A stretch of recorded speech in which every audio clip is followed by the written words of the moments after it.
Hello, art historians, and welcome to our first lecture of Unit 7.2, where we're going to be picking up with Mannerism. And Mannerism is going to be a direct response to what we saw happening during the High Italian Renaissance. So this isn't really going to be a northern movement. It's going to be kind of a direct reaction to what we saw happen in the High Italian Renaissance in Florence and Rome. So if you kind of look, the High Italian Renaissance kind of gets its time about 1500. And then Mannerism is going to kind of quickly pick up around 1520. And that's going to be because it was really inspired by what they were seeing with the Renaissance artists. So we've kind of already started to look at this a little bit, but we start to see Mannerism develop a little bit with the Sistine Chapel ceiling.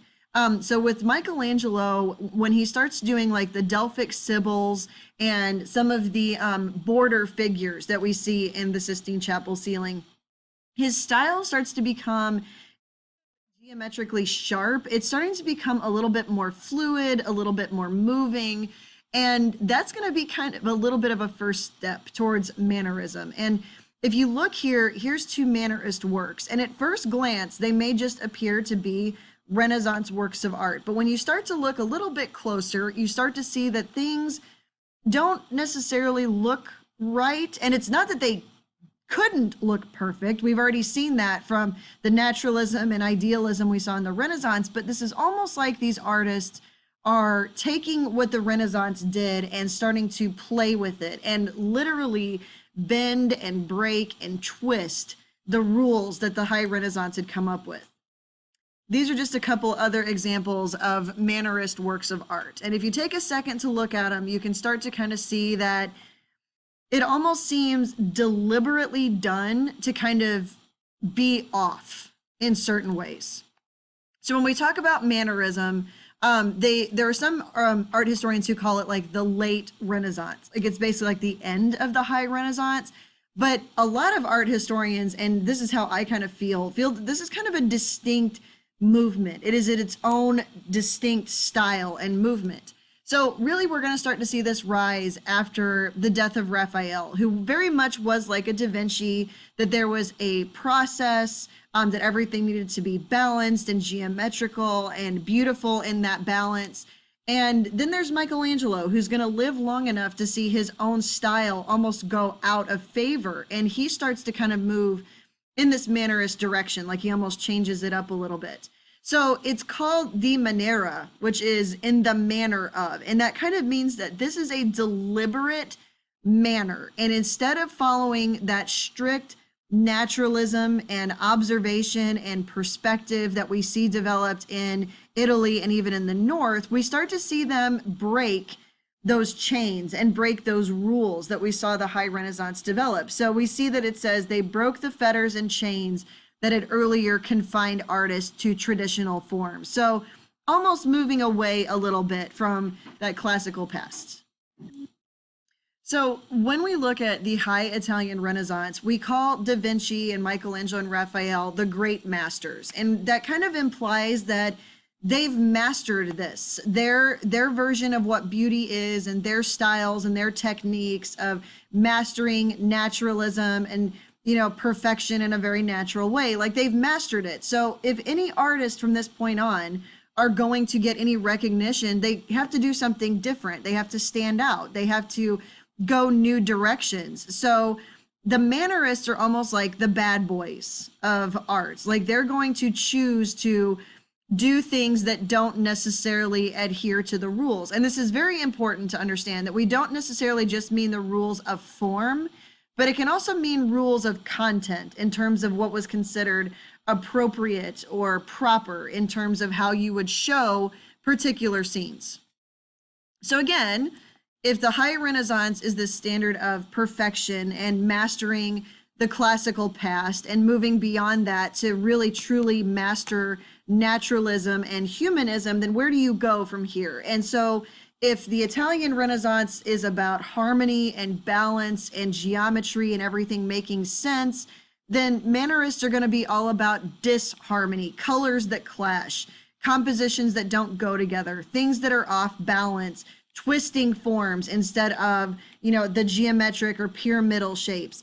If everything in the high Renaissance is rational, then this is going to be much more emotional. But it's ironic because it's a very intelligent movement, because only an intelligent audience like yourself or an intelligent artist would understand what it takes to twist and break those rules of the Renaissance. So Mannerism doesn't make sense to everybody because not everybody can recognize it. It takes someone who understands the Renaissance and what they were doing to see where the rules are being broken in Mannerism, and it was all deliberately done.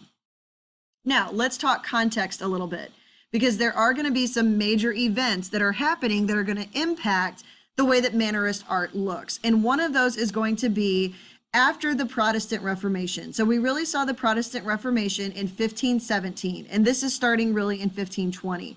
And the Protestant Reformation, what it did was it was a reaction to all this decadence and corruption of the Catholic Church that they were kind of visibly seeing with all these expensive renovations to papal palaces and St. Peter's Basilica and things like that. So the Protestant Reformation is not only going to impact the artwork of the North that became more Protestant, it's going to impact the artwork of Italy, which still is Catholic. And so we start to see these artists start to kind of, use their art to reflect the chaos in the church at the time. And in fact, at one point, Rome was sacked by the Holy Roman Emperor. Like, he, from Spain, came in and conquered Rome and basically took the Pope hostage as a prisoner to kind of keep him from allowing Henry VIII of England to get a divorce from Catherine of Aragon, his first wife, who was the Holy Roman Emperor's aunt. So all of these things, like, Rome was in chaos, the church was in chaos. Chaos was kind of like the order of the day. So it only makes sense that the artwork of the time is going to kind of reflect that chaos a little bit. Plus, not everybody's really watching the art right now. So artists have a little bit more liberty to kind of do different things with it. So again, when I call the Mannerists the bad boys, they really are rebelling against what is going on at the time. They're kind of rebelling against rules, because if the church sets the rules then, and the church is in question, maybe they can break the rules a little bit. So it's deliberately jarring. They call it the serpentinata, like the figural serpentinata. Like, Mannerist figures are very twisting and S-like and serpentine and fluid and moving instead of balanced and rational and staying in one place. Body proportions are distorted to kind of get rid of this idea of perfection and naturalism. Like, it's deliberately unnatural, and colors that clash or don't go together, or scenes that don't quite make sense. One thing that stands out that's very much Mannerist is the composition. And the composition of a work of art is how all the elements are put together to compose it. So kind of like when a musician composes a work of music, he composes all the different parts. He writes all the different parts and puts those together, and that creates the whole different, that's the composition of the music. Composition for Mannerist is not balanced, it's not stable, it's not calm, it's not rational. A lot of the times it almost looks like a moment in action where things are kind of chaotic. People are coming into the scene and leaving the scene, and people are cut off. Like, some of them are half in the scene, half out of the scene. Your eye doesn't really know where to go. It bounces all over the place as you follow all of these twisting lines. And a lot of the times they're off balance. They're not centered like Raphael's School of Athens with an equal number on each side and a set number of pyramids through it. It's not like that at all. In fact, there'll be void spaces, like open places to this, where there shouldn't be openings, where it doesn't make sense that there's nothing there. And again, only somebody who is an intelligent art person who knows art history like you would be able to look at this and go, okay, this isn't right. Like, this doesn't make sense. It's nothing like what we've seen before. It's almost breaking everything. So for example, this work of right here, where Jesus is being taken off the cross, you don't know where people are in the scene. Like, you don't know, like, is this person on top of the cross? Is it a full cross? How is this person like holding on to Jesus, but he's almost hovering and floating? It's almost like they're not really grounded in a particular space, like on the ladder. There's a lot of twisting, a lot of colors that are all over the place, and it's the beauty in the imperfection is what they're finding. So you can kind of see that here. So Michelangelo is actually going to go Mannerist, because you can see from looking at it that the Sistine Chapel, and right above him is where we start to, like right above this is where we see the Sibyls. You start to see the Sibyls, you see the prophets who are kind of over it, and their style looks a little bit Mannerist, but nothing, like it's a little bit serpentine, it's a little bit more twisting than we see here going into the Last Judgment on the back wall. So you can see definitely Michelangelo's style here, that you've got these muscular bodies, but this is a very, very chaotic scene. I mean, it is, the composition is not balanced. The colors are all over the place. It's almost twisting and moving kind of in a circle. You see over here on the left that the dead are rising from their graves and going up to join Jesus. And then over here on the right, you have the people who are being judged and cast into hell. And it actually shows his mythological background, because down here at the bottom is actually Charon, who's the ferryman who takes people into the underworld of Greece or Rome. And he's kind of like beating these people with their paddles, going into, you know, crossing the river Styx. So he's still combining that mythological background and also his muscular and the fact that the body is beautiful.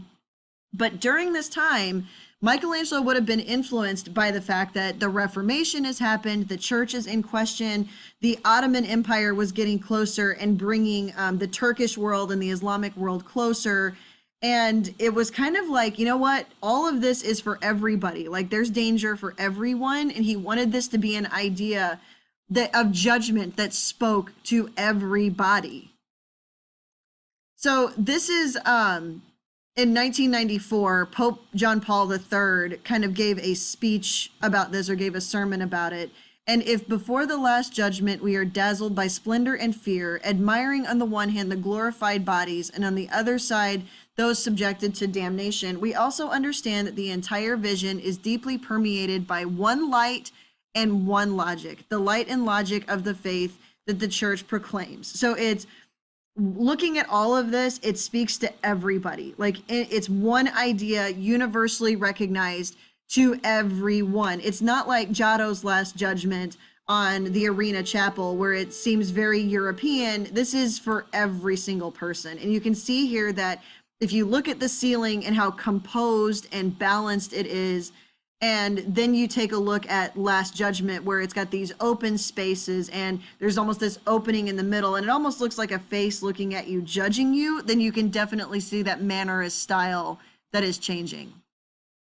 Up here at the top, you can see that St. Peter, who's up here with the keys on Jesus's side, he's holding the keys because according to this is that Peter holds the keys to God's house in heaven. Upon this rock I will build my church. And all the popes are kind of descendants of St. Peter. And here is St. Peter, you know, basically looking like Pope Paul III. So kind of giving that idea of reinforcing that the popes do come from St. Peter. You can kind of see here an idea of the judgment and the shame that these people are experiencing. You can kind of see this battle between the angels and the demons trying to save some of these people as best they can. Like it's very violent and chaotic and very turbulent emotional scene. And up here at the top, here's Mary, who has just kind of resigned herself that she can't do anything anymore. She gave Jesus to save people, and not everybody listened, and she can't save them all. So it's very, very emotional at the same time. The saved are the ones that are nude, beautiful, and perfect, who are like fit, just like Jesus is completely fit and strong, and that their inner strength shows through in an external beauty. But those who are damned aren't shown that way. They're in a little bit darker colors. And here are the saints around waiting to see who's going to be judged and who's not. And there is one very interesting inclusion in this right here. And I'm going to go back to this, that this is actually Michelangelo painting himself as Saint Bartholomew.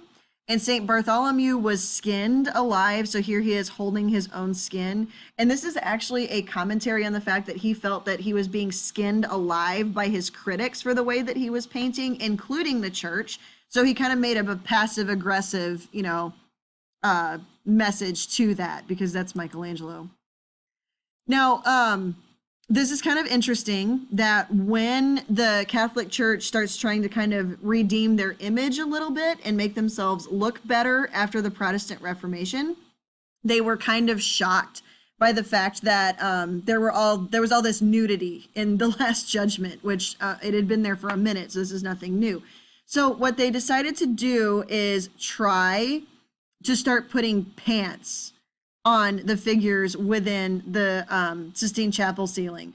So they said that it was most dishonest and such an honored place to have painted so many nude figures who so dishonestly show their shame, and that it was not a work for a chapel of the Pope, but for taverns. So basically it was fit for a bar.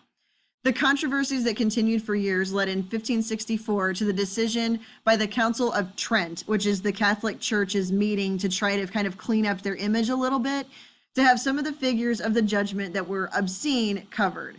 And the task of painting the covering drapery or pants was given to da Volterra, and they only did it for like one figure in there. And they were like, you know what, this is just it looks terrible. They kind of attempted to cover some of these up, but it just, you can actually see up here where they started to put like coverings across some of the nude figures, and then they just stopped. They're like, you know what, forget it. It's just impossible. Okay, so even though we talked about Michelangelo's style being progressively Mannerist, the real person who kicks off the Mannerist movement is going to be Jacopo Pontormo.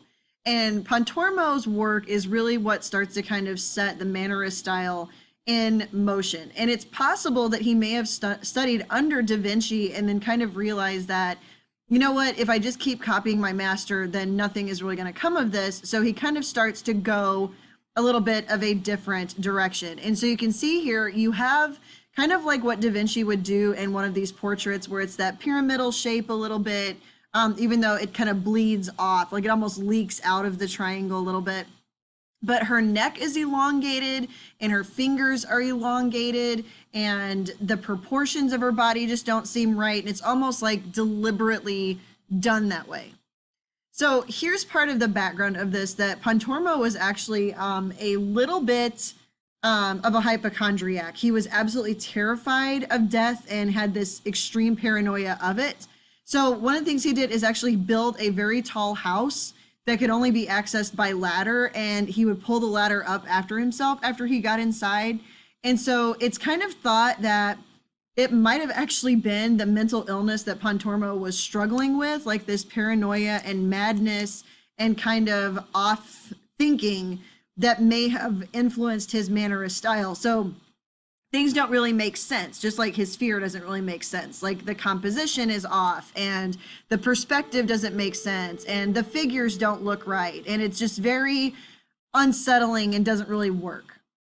So here we have two images of the exact same scene. We have the deposition and entombment of Jesus. So Jesus is being taken off the cross and he's being lowered into the tomb.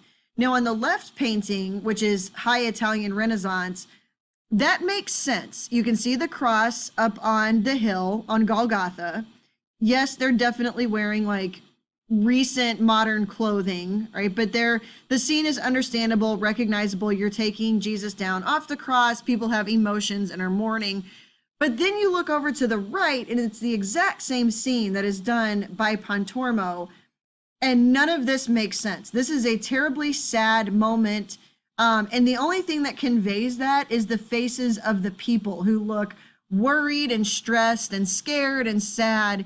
And the composition is swirling all over the place. Like the lines take your eye really everywhere except to Jesus at any given point, because he's not even in some of the bright colors.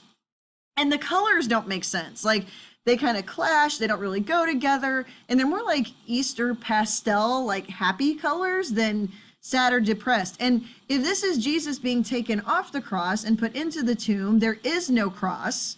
You don't really know where the figures are. It almost looks like people are standing on like ladders instead of having perspective and depth like you see in this scene where they would be naturally in that position. Nothing about the scene of entombment really makes sense. All right, so again, it really just moves your eye all over the place. And like, are the figures standing on the ground? Where is the ground? The woman in the far back, is she standing on something? Is she hovering over somebody else? Did they even create perspective in this? Like, nothing about this is right.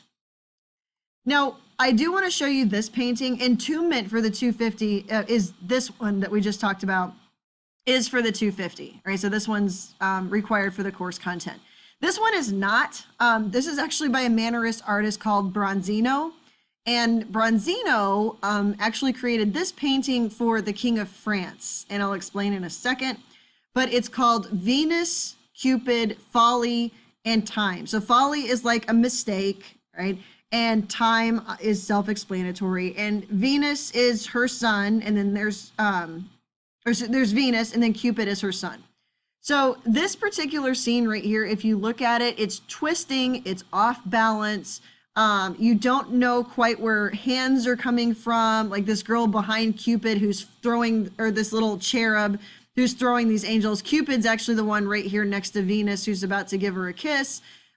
This girl sticking her head out, like where is her body? Where it doesn't really go together. The woman on the left screaming, like what is that about? And basically, you know, Father Time is up at the top, like holding back a curtain, almost like hiding what is happening here. So you have Venus and Cupid, who that's her son, and that relationship that they clearly have is not natural or okay. So that's one of the things to see, is that Mannerism isn't just about breaking the rules of form, it's also about breaking the rules of content and what is acceptable. And the idea of that mistakes that we make in love can damage us over time. Hey, come in, Harry. Sorry about that. I had a student walk into my class. So the idea behind this painting is that the King of France actually had syphilis during this time, which does kill you slowly over time. It actually, if untreated, can eat the lining off your brain and cause insanity. So this was actually kind of a moral message from Bronzino to the King of France of, hey, sorry that you have syphilis. You made your mistakes because of love, because that's how you got this. That was a mistake, and time is going to make you pay for it.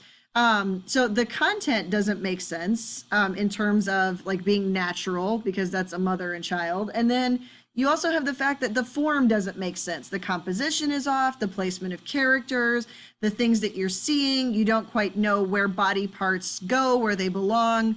You've got that serpentine kind of figure. So you got some stuff from the Renaissance. You've got Greek mythology, you have these idealized figures, but it's almost more, instead of blocky and sculptural and, you know, perfect, it's deliberately bent and swirling and more fluid.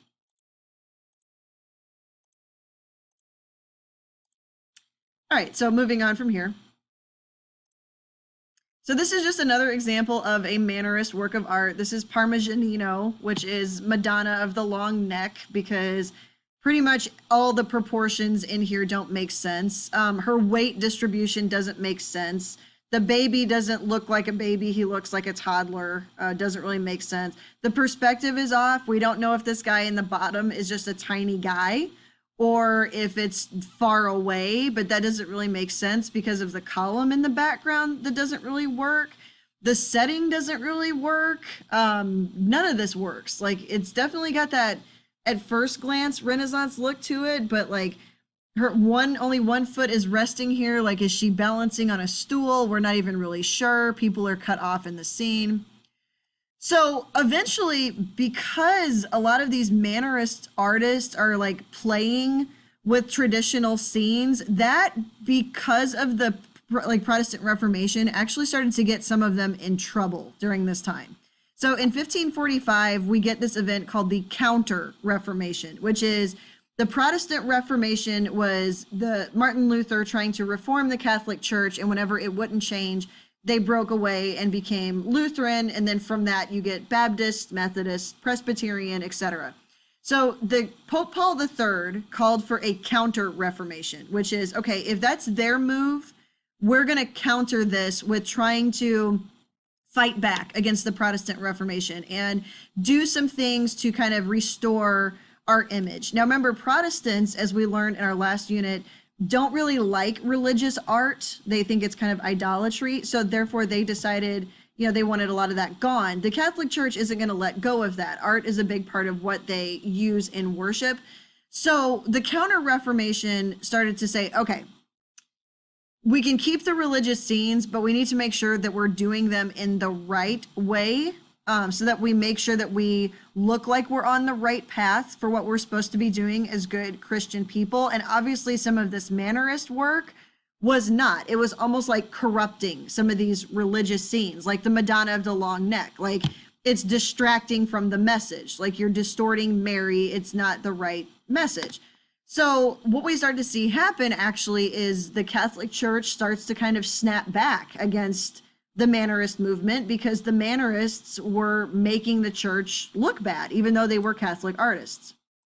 So for example, this is The Last Supper by Tintoretto, who was from Italy. And it kind of got some, trouble, because they placed The Last Supper in a bar. Like, it was basically in a, an area where people were just coming to eat. In Italy, it wasn't reverent at all. The composition was off. You can see the glow of the light is different. Like, it almost goes into the background. And they're like, no, this is not right. This is not how we show the Last Supper. One artist who actually got called before the Counter-Reformation and actually got called before the Inquisition was Paolo Veronese. And Paolo Veronese did this work, which was called The Last Supper. And the Catholic Church took a huge, huge offense to this work of art, because you basically put the Last Supper in a scene where there's really not much that draws attention to the actual scene that's happening. Instead of like Da Vinci's, where everybody is, paying attention to what Jesus said, there's people who aren't paying attention at all. There's people on different sides of the table. There's conversations going on. Somebody over here is being waited on. There's dwarfs, there's jesters, there's dogs walking around. It's put in the middle of a city. They're like, this is sacrilegious. Like, they went before Veronese, and were like, this is so sacrilegious. You've got to change this. We're all about the scenes of the Last Supper. Go ahead, have as many of those as you want.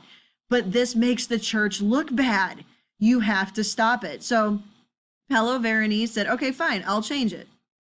And these are some of the zoomed in details that you guys can see. Like, instead of everybody listening to what Jesus is saying, that somebody's going to betray him, there's people on the other ends of the table who don't even know what's going on. They're having side conversations. They're being entertained by musicians and jugglers and things like that.